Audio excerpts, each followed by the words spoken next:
a lot of men have very high opinions of themselves, and a lot of women tend to have slightly lower opinions of themselves in the workplace. But usually they're much better than the men, in my experience, and partly because they have a little bit more humility.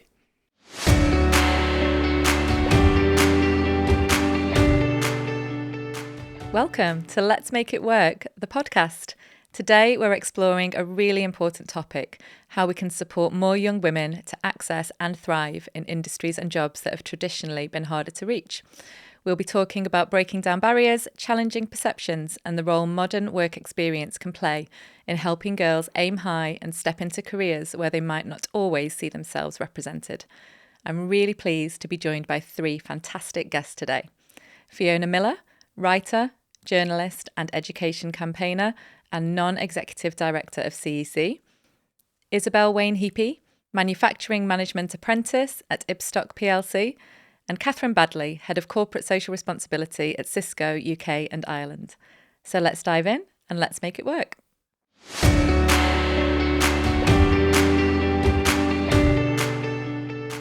Well, thank you all for being involved in this conversation today. It's lovely to see you all in person. I'm going to start by asking you to introduce yourselves briefly and your connection to this topic today. Starting with you, Kathryn, if that's okay. Absolutely. So I'm Kathryn Baddeley. I'm Head of Corporate Social Responsibility and Inclusion for Cisco UK and Ireland. I also sit on the Employer Advisory Group for CEC, and I'm currently Chair of the Tech UK Skills and Diversity Council. And as part of Cisco, we've been running work experience for over 12 years now, which is a scary number. I'm Isobel Wain-Heapy. I'm a manufacturing management trainee for Ibstock plc, which is a construction building products company. I have been with the company 2.5 years now, and I'm a degree apprentice. So I'm in my final year of my degree, hopefully finishing quite soon and going on to a technical manager's role. Brilliant. Thank you so much. Fiona? Yes, I'm Fiona Millar, and I'm a journalist professionally. I've been a journalist for the last 40 plus years. I spent 6 years working in Downing Street, and for the last 20 years I've been writing about education and parenting issues, and I'm now entering my third year on the board of the Careers and Enterprise Company, and I've written several books about education, also one about working mothers as well. So the whole issue of women in the workplace really interests me. Fantastic, thank you. I can tell this is going to be a great conversation today. So just to frame the issue of women and girls into kind of typically male-dominated industries and how modern work experience can be a vehicle to support that and break down some of those barriers. So when we talk about access for women, what does that actually mean to each of you in practice? Is it just about access, or perhaps perception or culture, or all three? Kathryn? I think it's all of the above, isn't it? So IT is still a largely male-dominated world. I joined the IT industry probably 30 odd years ago now, and at the time there was less than 20% women, but we've only managed to sneak it up to about 30% today. So it's a very slow needle move.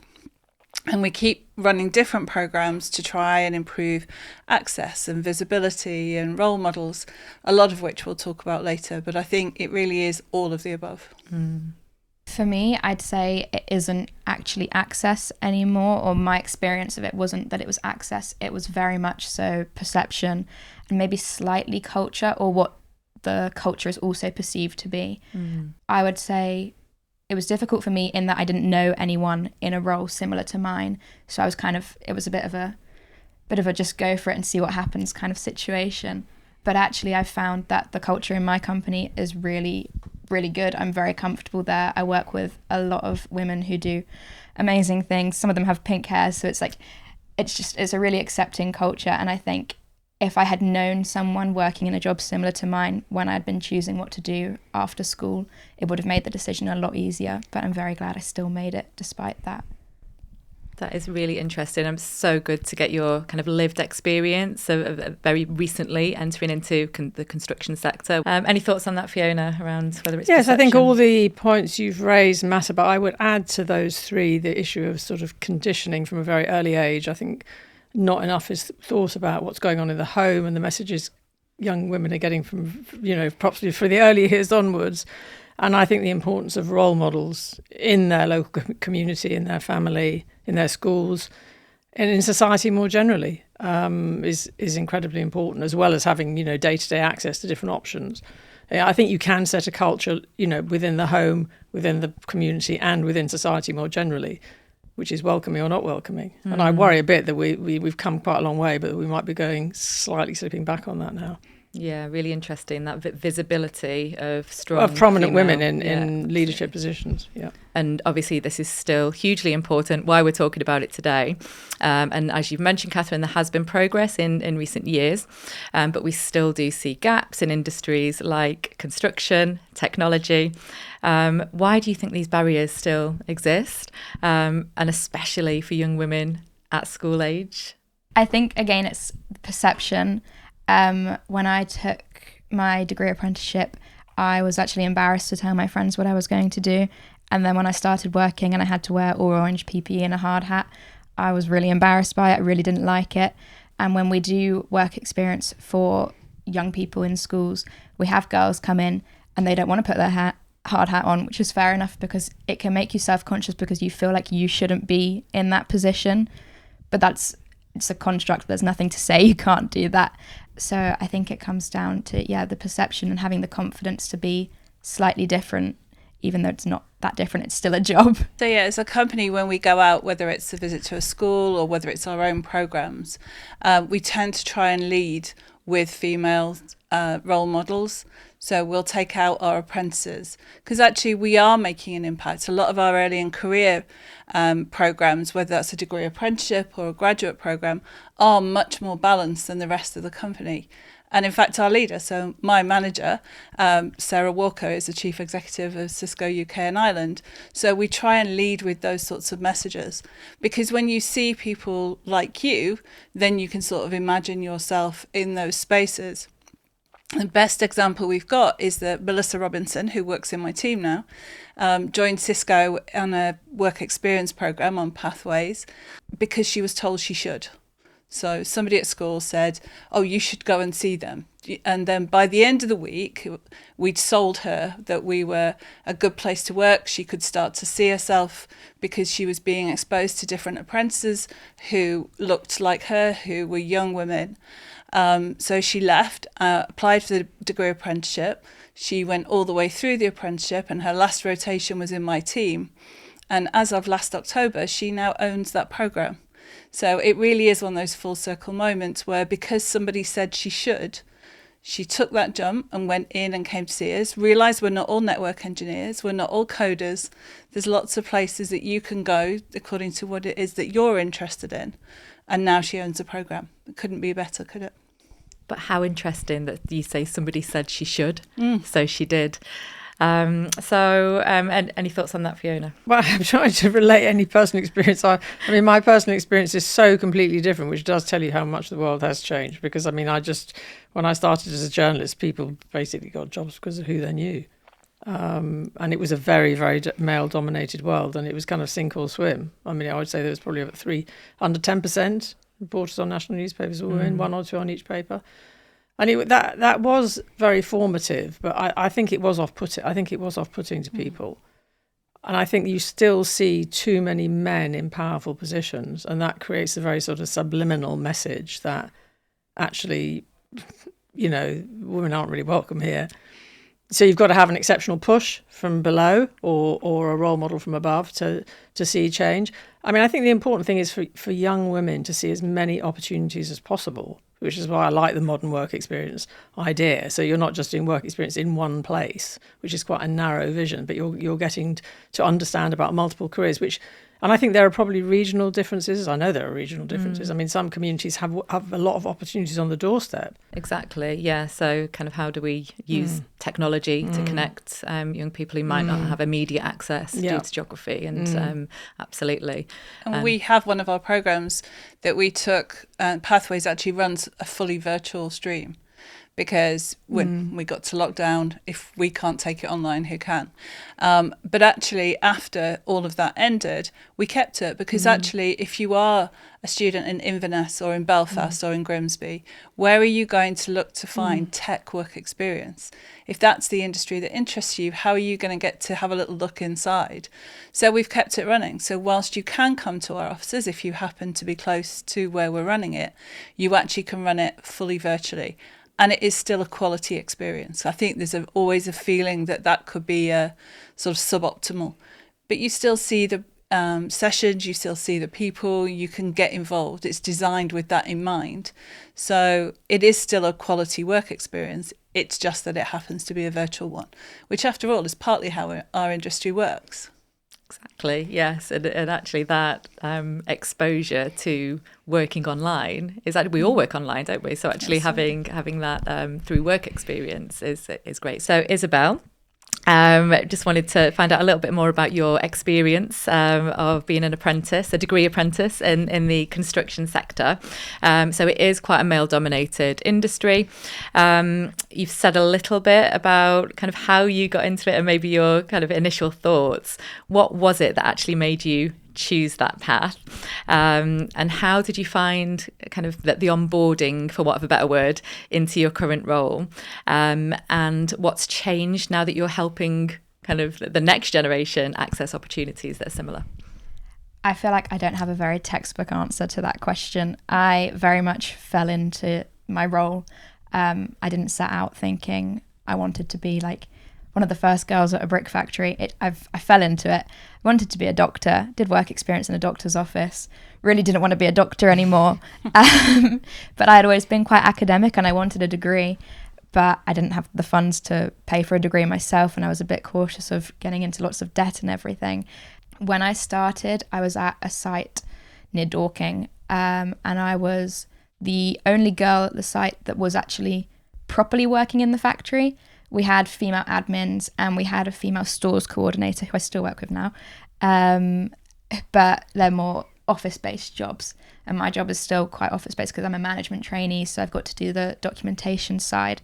But at first the thought of just as an 18-year-old girl walking around a factory where there are so many things that can hurt me, obviously the health and safety is in place, but it's an intimidating environment, and then there are all these people who I think wouldn't talk to you normally, but I just want to talk to a girl that's my age kind of thing. And actually now I get on so well with all the guys that I work with, and they're so nice. But it's that kind of having the confidence to talk to people. And you mentioned bringing on new apprentices. It's not quite my job yet, but we have a buddy system for apprentices. I imagine you probably have something similar. And I was the first female apprentice on my course because I only joined in the second year of the course. So the following year they took on 2 girls out of the 4 vacancies, which was brilliant. So I was buddied with both of them to share my experience. And I found that I actually didn't have that much expertise to offer specific to not being male. Other than, I think, a lot of construction manufacturing, there's still that aspect of like banter at work. And it can be hard as a girl that's got 20-year age gap to the person you're working with to kind of feel part of the team in that sense. So I told them my tip about learning at least one thing about everyone you work with. So you can always ask someone about their motorbike or their kids or something, so you've got that conversation. And the other thing was, I didn't realise when I started, but female PPE exists. And do you think that if you had access to work experience opportunities, multiple opportunities to experience different sectors, could that have built your confidence? It's hard to say, I suppose, isn't it, if you haven't actually had that, but just a reflection on that. I think so. I was meant to have work experience in year 10, but it was 2020, so lockdown happened and I couldn't do it. So my work experience in a doctor's office was the only experience I had, and it wasn't necessarily their fault. There were just a lot of restrictions in place, so I did just sit in the corner of an office and kind of watch things. But what I found helped me is my parents have always instilled in me that you have to work hard. So since I was 13, I've had a paper round, I babysat, then I nannied, then I worked in a pub, then I worked at John Lewis. So I had a range of work experience, and that, as in paid part-time jobs alongside school the whole time, and that massively developed my confidence. And I think without that, I wouldn't have had the confidence in an interview to present myself properly. So I kind of considered that my work experience as well, leading up to a kind of career job, I suppose. Brilliant. It's all part of it, isn't it? Whether it's paid work experience, whether it's work experience that's kind of aligned to the curriculum that you might do in groups, whether it's a placement, it all helps with confidence and skills development, doesn't it? But how can we break some of these misconceptions about different sectors, would you say, Fiona? Well, I think we have to do more to celebrate those examples, it particularly in the media, you know, and they are out there, but they tend, you know, what you tend to read these stories about, oh, this profession's dominated by so-and-so, this profession's dominated by so-and-so, this, you know, all the Olympians went to private schools, you know, all the judges are men. But actually, the dial is shifting, and we have to do more to tell those stories of, I mean, the trouble is, you've got to remember that the media is mostly controlled by men still. So, I mean, they kind of have a vested interest in a way in protecting. I'm not just sort of trying to put my finger on any individuals, but I think there is a vested interest to kind of keep a system that's worked quite well for them. And women are still seen as a sort of exception to the rule if they get to become a chief constable or, you know, cabinet secretary. Not so much cabinet secretary, because it has moved in politics. So we've got to normalise that thing of women in positions of power. Absolutely. And the research shows, doesn't it, that these gender stereotypes particularly can be formed as early as the age of 6. Yeah. So where does modern work experience fit in to all of this? I'm really interested to hear from you all. We'll start with you, Kathryn, about how modern work experience can really open some of these doors for girls. It's about, I think, modern work experience is about moving away from it just being a week. So I've done 12 years of having 2 cohorts a year that are a week of work experience. One of them is female and non-binary only. So that was something we started at the beginning, and I said, look, I'm going to start this until somebody tells me I can't. And it's still running. So we're good. We've done that. But it's not enough. So on top of that, we've got inside days where younger students can come in. They're sort of year 8 or 9 students who come in for a day. Very different. They're coming in with teachers as a school group, but they come to experience and just look around. For some local to our offices in Feltham, it's as much about seeing inside a big shiny building as it is about understanding the tech industry. You know, it's not all just about joining our industry. And then it's about continuing that into different forms of work experience, longer and shorter, so you see them. And actually, if the student at the end of it says, you know what, tech's not for me, then that's fine. You've ruled something out. Maybe they've learned something about interview skills. Maybe they've learned something about what work might be. But maybe they've just decided actually the tech industry isn't for them. And we're good with that. It's not all about just how many people can we recruit. It's about giving these young people a number of different experiences. And interestingly that you mentioned parents. So before we do our work experience, we have an evening session for parents. Originally it was in person, now it's virtual, so more of them can join. But that's about educating them. They think it's about telling them what the student has got to be there in the morning, what they've got to wear, what they're going to eat. What it's actually about is degree apprenticeship, the tech industry, and who we are as an industry. So it is about trying to influence the influencer as well. That's so great, and I love how you describe that about kind of just inviting the especially younger students into just this big shiny building to see what's behind that door. And how do you think modern work experience can fit in and help? Well, I think we need more imagination about what you can do, and that's what your answers really illustrated. I mean, anything is theoretically possible.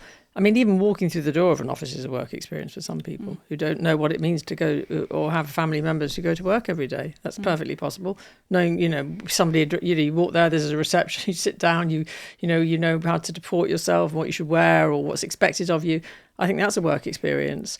I think with women in particular, and this has certainly been my experience, the chances are for all young people now that they're going to do more than one different career or job in their lives is much higher than it was for my generation. So that preparation to be able to be flexible and take opportunities when they come in different areas, you weren't just necessarily going to track and spend your entire life on it. You can develop skills that you could take elsewhere.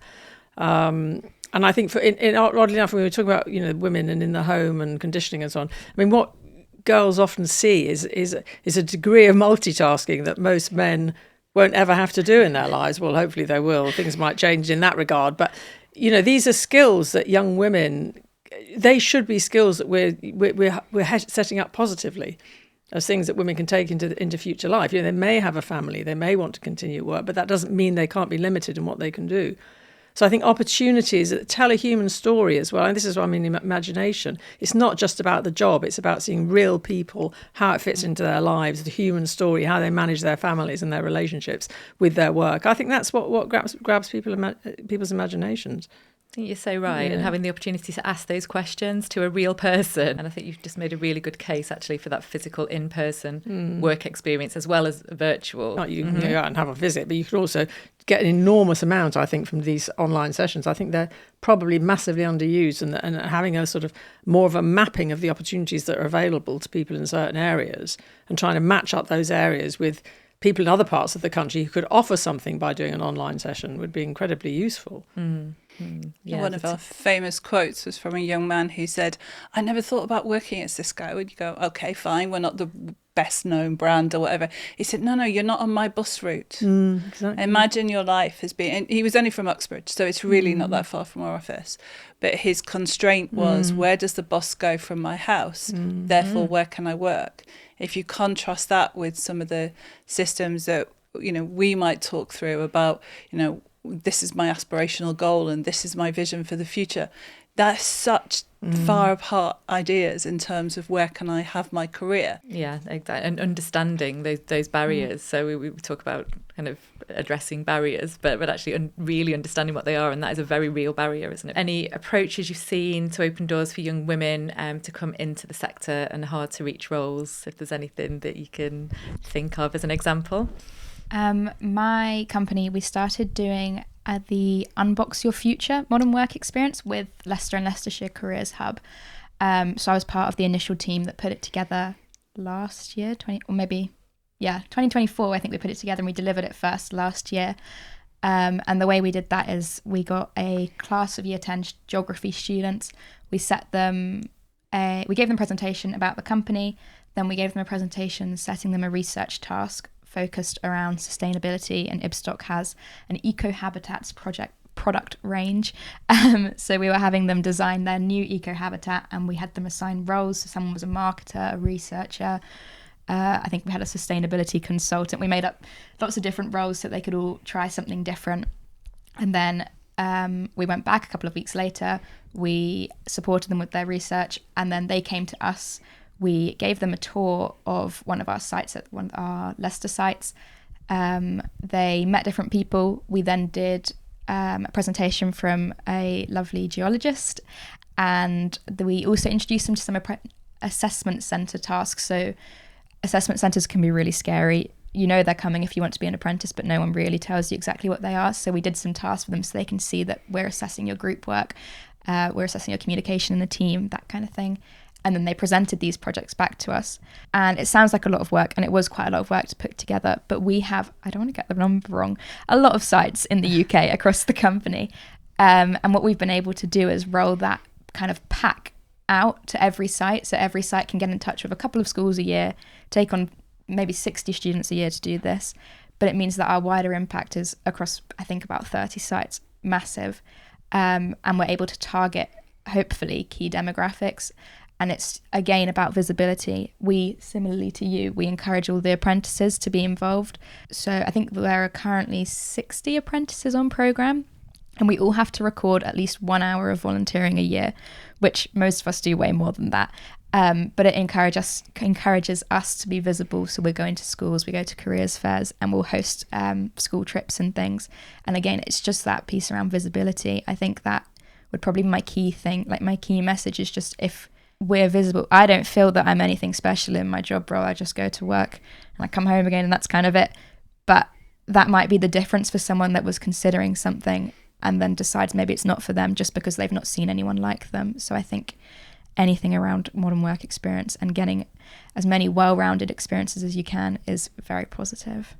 And how great that your employer encourages that by giving you that volunteering time to share those skills and share your experiences and inspire the next generation. I think that's fantastic. So that's a lovely example. Thank you, Isobel. And you mentioned working with your local careers hub as well, Isobel. And just that they're a great example of that national network of really great support for employers, but also for schools, colleges as well, to broker those relationships and many more things. But I love that. Unbox your future. Yes. Yeah. We worked with a lovely lady called Helen from Leicester and Leicestershire Careers Hub, and she was brilliant because it's a lot of undertaking at first for an employer to put work experience on. It takes longer than you think, or longer than I thought it would anyway. But she was so helpful. And then she was also there to say, can we adapt this project to make it suitable for SEN schools? And then looking at alternative provision as well. So she was kind of there to be the voice of the people that we wouldn't immediately think about as an employer, which I think was really powerful too. And then she put me in touch with my local careers hub down in Sussex. So that was brilliant. Brilliant. Yeah. Breaking those barriers down for business is a really interesting part of this. There are lots of companies who are doing work experience, but there are a lot that don't for lots of very different reasons. So last year we realised that actually we've reached the capacity as a company. We just can't do any more. So what we've done is started a new programme called Discover Tech, which tries to bring the industry together. So we've run a pilot in London last year, and we're about to go for full rollout for the first time. And that brings together some big brands, so ourselves, IBM, Adobe. But actually what we do is we bring the students together for 2 days. The first day they're all together in one place. The second day they go off into different businesses. But what we can do with that is we can bring in companies who don't have work experience, because we're saying, we'll recruit for you, we'll look after the safeguarding for you, we'll give you an agenda. You can personalise the agenda for the second day. We don't want it all to be the same. We want it to reflect your organisation. But with that, you can bring small business in. So one of the organisations that's working with us in London in the next iteration is High Point. They have 35 employees in the UK. They wouldn't have taken on work experience. They don't have the capacity. And some employers, I think, are a little bit fearful of getting it wrong, whether that's from a safeguarding point of view or whether it's from getting the curriculum wrong or getting the wrong people in the wrong contact, or how do you get in contact with the school? So if we can break down some of those barriers through Discover Tech, then we can bring in many more students. So the next iteration, which will be Manchester and London, should have 600 students. I mean, that's an incredible number to get through in one go. But actually, they'll all get much smaller experience of one business. Ideally, I'd love it to go for a third day so you get to see another one, but that's an ambition. But at least that's sort of an industry coming together idea. So ourselves and our partner Connector have brought that together, but we're trying to now give it to the industry, if you like, so bring in lots of different companies. I love that. A sector-based approach to modern work experience. It sounds like it could be replicated in different sectors. And that SME angle is just so important. Collaboration in action, isn't it? Because most people who enter the world of employment will work for an SME, but actually finding out about what happens in an SME, if you've never worked in one, it can be hard. So actually, what a great example of how to open those doors. Thank you so much. A bit of a personal question now for you all. So what helped to build your confidence and aspiration to step into your role, I suppose, kind of initially into your role, and then as you've progressed through into the positions that you're in now? Yeah. I think from my point of view, having to make changes because of choices I made about when I had my children, and the certain careers didn't work in the same way, so I had to go in a different direction. So I was in some ways forced to learn new skills and try different things. And in fact, somebody once said to me, try and do something different every day that you've never done before. And it's quite a good piece of advice. And sometimes it's been daunting, and I've started off thinking I can't do this, but as a result of having done it serially, as it were, over the last 25 or 30 years, I know that I can do it. So I'm much more open to take changes. And the second thing is realising that most men just aren't as good as they think they are. I mean, it's just a sad fact. It takes you a while to work out that, a lot of men have very high opinions of themselves, and a lot of women tend to have slightly lower opinions of themselves in the workplace. But usually they're much better than the men, in my experience. And partly because they have a little bit more humility. That is a really interesting insight. And I think coupled with what you were saying earlier about that multi-skilled, multitasking kind of everyday part of a lot of women's lives. It's just, it is a fact that once women have children, they are more likely to take on more of the caring responsibilities. And most workplaces do not offer the same leadership opportunities to part-time or flexible workers that they do to full-time workers, which is why leadership positions have typically gone to men. So there's a lot of questions there about how the workplace is organised, how parental leave is organised, and so on. I think for me, I have two parents who have both worked my whole life. They weren't in a position for them to stop working when I was born, or my siblings, and they encouraged me to work since I was 13, which is fine. I bought nice things with my money. I think it's the fact that there were stereotypes implied. It was implied that you couldn't go into construction or something, but no one ever said to me, no, you can't do that. It was implied, and it was maybe my own self-doubt. So I think that makes a massive difference, and having role models and parents that are actively working and their careers are progressing. I think they didn't go to university, but they have always worked and have, like, they're both in good jobs now, which is a credit to them. And I think that motivated me, and I think it would be potentially a much harder situation for me if I hadn't had them as role models, which I don't think is very fair. I think that's where the school system has to come in, so that everyone has that similar, if not equivalent, experience and the same role models. Yeah, I think that's it, really. I think it's just the fact that no one had ever told me, you can't do it.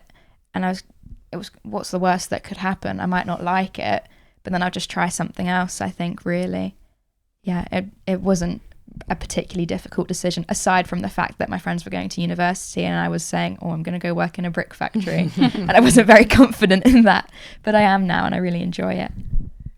And it's just such great advice, isn't it? That kind of work hard, and then with a bit of support, whether that comes through work experience at school, whatever that might look like, hopefully starting early, aligned with the curriculum, really great quality, progressive experiences. But actually with that mantra of working hard, be open to trying new opportunities, like you say, what can go wrong? I think that is great advice. Kathryn, how about you? What helped build your confidence to step into your role? So I think in terms of when I started, so I'm from a northern mining village.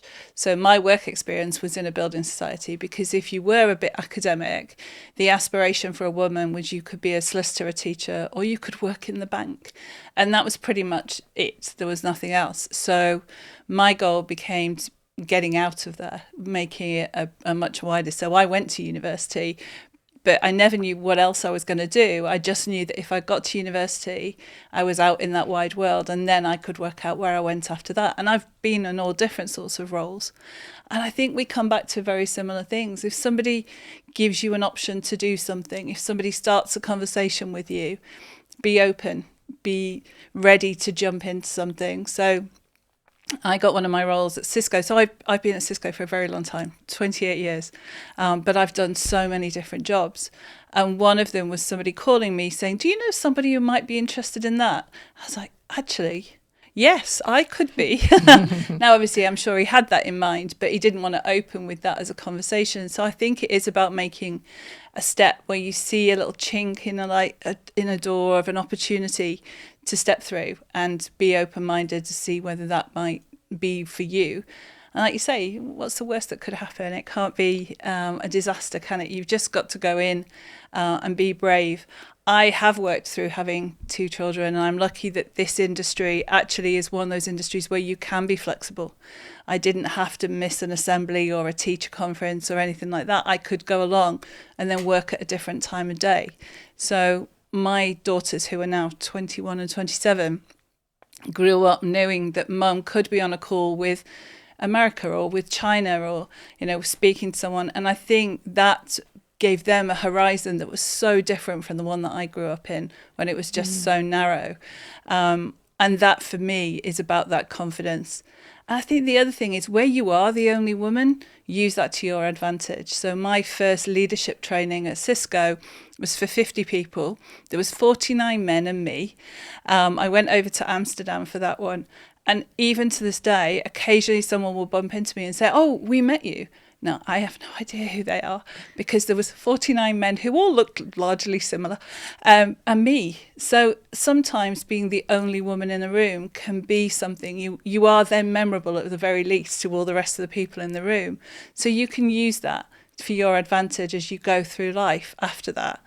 And you can build confidence from being that person in that room. If someone listening is working in a school, college or specialist setting and wants to do more, what practical advice would you give them? So for the kind of teachers, educators, school leaders listening. I think from my point of view, not to toe the company line here, but get in contact with your local hub. Those career hubs are the place that can open opportunities for your school, for your students. I know there are time poor, and it's a place where you can go and get lots of different information from lots of different industries, but also don't be too scared to push back and say that's not for my school, but could you do something different?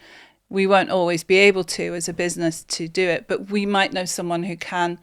There might be other contacts. So I think we need sort of two sides to that. Lean in as much as you can to find those opportunities for your students, but actually don't be scared to give feedback. When we ask you honestly, was that useful? Feel free to say no. Feel free to say it would have been if only, because that's where we can learn and we can evolve. The work experience we deliver today, 12 years on, is dramatically different from where we started.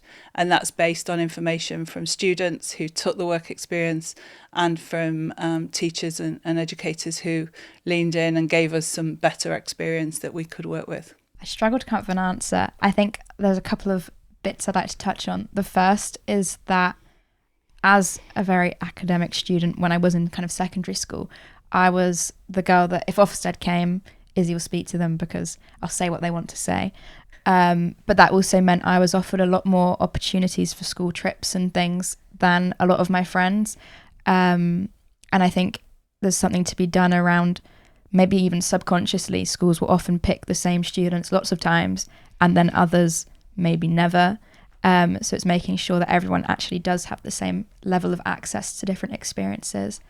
And then I second everything about reaching out to the Careers Hub. I think they're brilliant. But on a school day-to-day level, I think it's just within the curriculum, within daily teaching, being mindful of wording. You don't want to accidentally embed a stereotype further. And also when you're teaching, for example, I think GCSE English, you have to deliver a speech. If you highlight to the students, you've just developed this, and this skill, you could talk about that with future employers. Making that link to the real world is very important. And that doesn't have to be through work experience. That is things that is happening in the school all the time, but just could be highlighted a bit more maybe. Or in my experience, it could have been anyway. My experience was we had a careers lead at school. She was lovely, but I only met her once for 15 minutes. But it was very much careers were her job. You couldn't speak to another teacher, and it wasn't embedded in the curriculum as well as it possibly could be. So I think, again, I'd second the point about teacher CPD, whole staff CPD, to make sure that a student receives a uniform experience across the school, not just from their 1 15-minute interaction with the careers lead. And so it feels like a real whole school approach. And I think, you never know when those conversations are going to happen or when you might get the chance to have a conversation around a career with a young person. So actually feeling skilled enough to either have that conversation as a teacher or to signpost to the right person who kind of might be able to give a bit more detail. But yeah, great point. Thank you.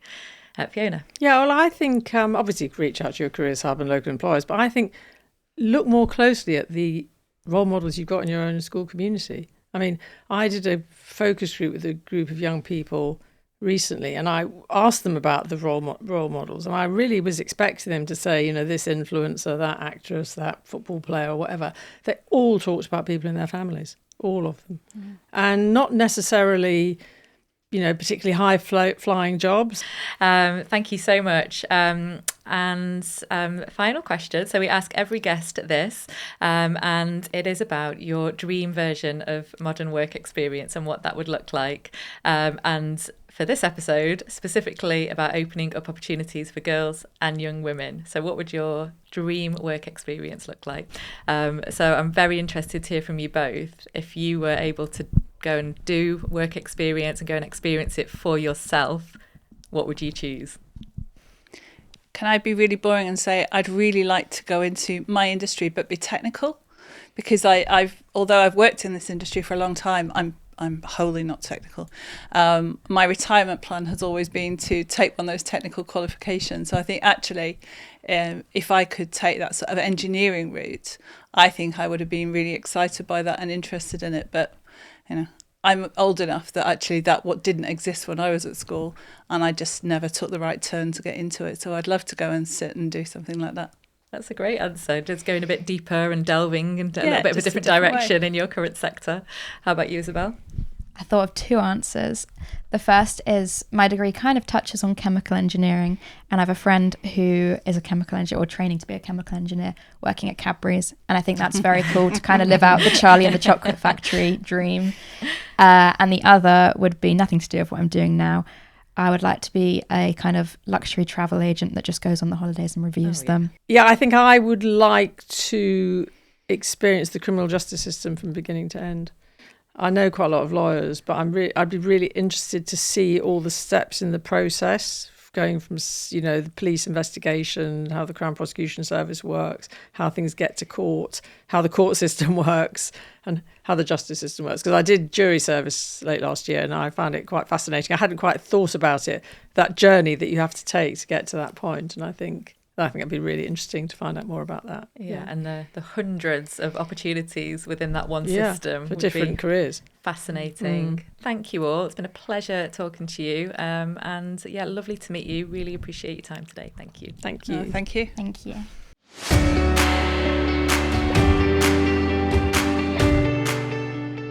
I'd like to thank our guest today, Fiona Millar, writer, journalist and education campaigner and non-executive director of CEC. Isobel Wain-Heapy, Manufacturing Management Apprentice at Ibstock plc, and Kathryn Baddeley, Head of Corporate Social Responsibility at Cisco UK and Ireland. We discussed how the most effective work experience isn't a week at the end of the school year, it's early supported exposure that lets girls try out spaces they might never have imagined themselves in, and the power of role models in and out of the classroom, and the crucial role that parents and carers have to play. We hope you found this episode helpful and interesting, and thank you for listening. If you'd like any more information on the topics discussed, please visit the Careers and Enterprise Company website and like, subscribe and share our channel. Send us your questions and thoughts to podcast@careersанdenterprise.co.uk.